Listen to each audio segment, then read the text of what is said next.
Have you ever switched on an old radio late at night and heard people talking on a frequency that shouldn't even exist?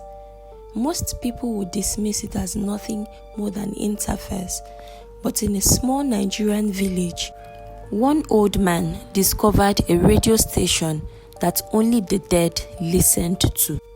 When he told villagers about his discovery, nobody believed him. They all assumed he was simply losing his mind, especially after the death of his beloved wife. By the time they all realized he was right, would it be too late for them? There was hardly anyone in Umuagu village who still remembered Pa Thomas as simply Thomas.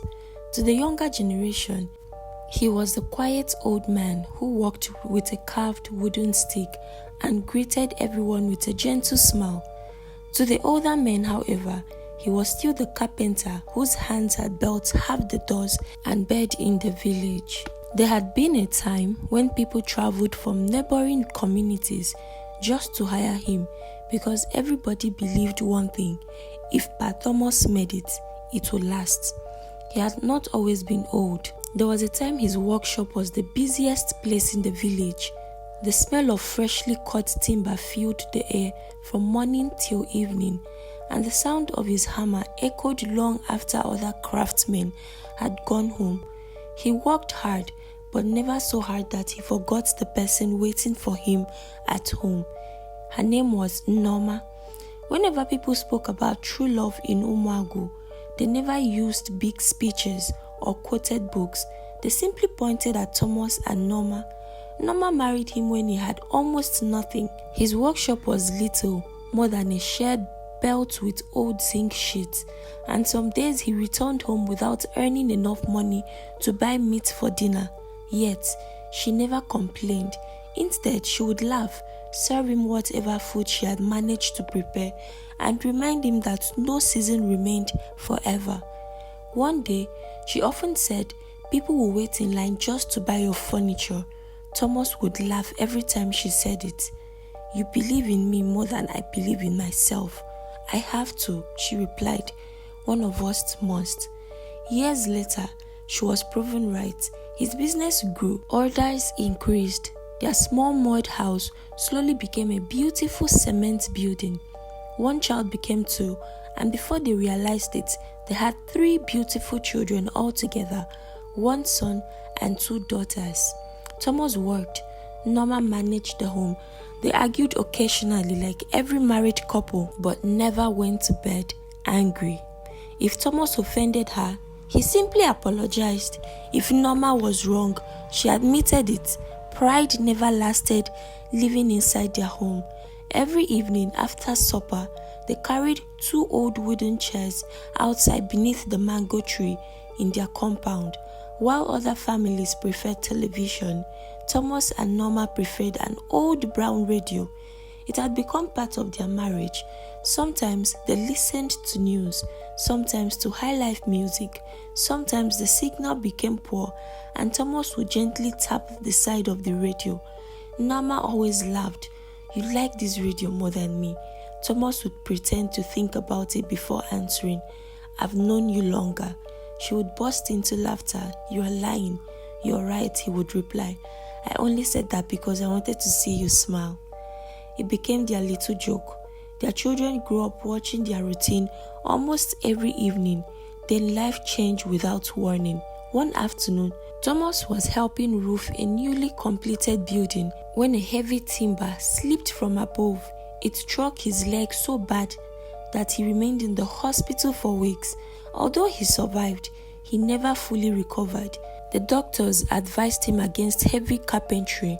His body simply could no longer endure the work that had fed his family for decades. For the first time since they were married, Thomas felt useless. One evening, while staring gently at his abandoned tools, he spoke the fear that had been eating him alive. "Norma." She looked up from where she was folding clothes. "What is it?" "I don't know how we're going to survive." She walked over, sat beside him, and gently held his rough hands. "We'll survive the same way we've been surviving." "How?" "Together." She kept that promise without making Thomas feel ashamed. She quietly took over the burden of providing for the family. She expanded the small food business she had been running for years. She woke up before sunrise every morning, cooked, sold food at the market, and still returned home in time to prepare supper for everyone. Thomas helped where he could, repaired small household items, and accepted only light carpentry jobs that his injured leg could manage. Their children noticed everything. They watched their mother work until her feet swelled. They watched their father struggle with the pain of no longer being the man he used to be. Those memories stayed with them long after they became adults. Years passed. The children finished school, found good jobs in the city. They often joked that everything they achieved belonged first to their parents. Daddy built our future with his hands, their son Chidi once said, and mommy protected it, Adaize added. As they grew older, the children insisted on sending money home every month, but Thomas and Norma spent only what they needed and saved the rest. Then, just when life seemed peaceful, Norma fell ill. At first it was nothing serious. She complained of constant tiredness. Then came the fever. Then she stopped eating properly. Thomas became worried. Let's go to the hospital. I'm fine, she insisted. It will pass, but it didn't. Within days, she became too weak to leave the bed. Thomas called the children. Immediately, his voice broke as he spoke. I think your mother needs to come to the city. The three of them promised they would leave first thing in the morning. Chidi arranged a vehicle. Adeze called ahead to a specialist hospital.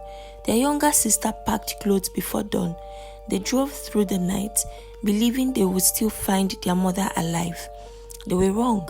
When they arrived at the village the next morning, they met neighbors gathered quietly inside the compound. Nobody spoke, nobody needed to. The tears on Pa Thomas' face told them everything. Norma had died barely 2 hours before they arrived. The children buried their mother 3 days later. For the first time in anyone's memory, the mango tree in Pa Thomas' compound stood without 2 chairs beneath it. Only one remained. After the burial, the children refused to return to the city immediately. They were worried about their father. He hardly spoke. He ate only when someone reminded him to. Some night, they found him sitting underneath the mango tree long after midnight, staring at the empty chair beside him, as though expecting Norma to return and continue a conversation they had left unfinished. Daddy, Adeze said gently one evening, come back with us. But Thomas looked at her but said nothing. You shouldn't stay here alone. I won't be alone.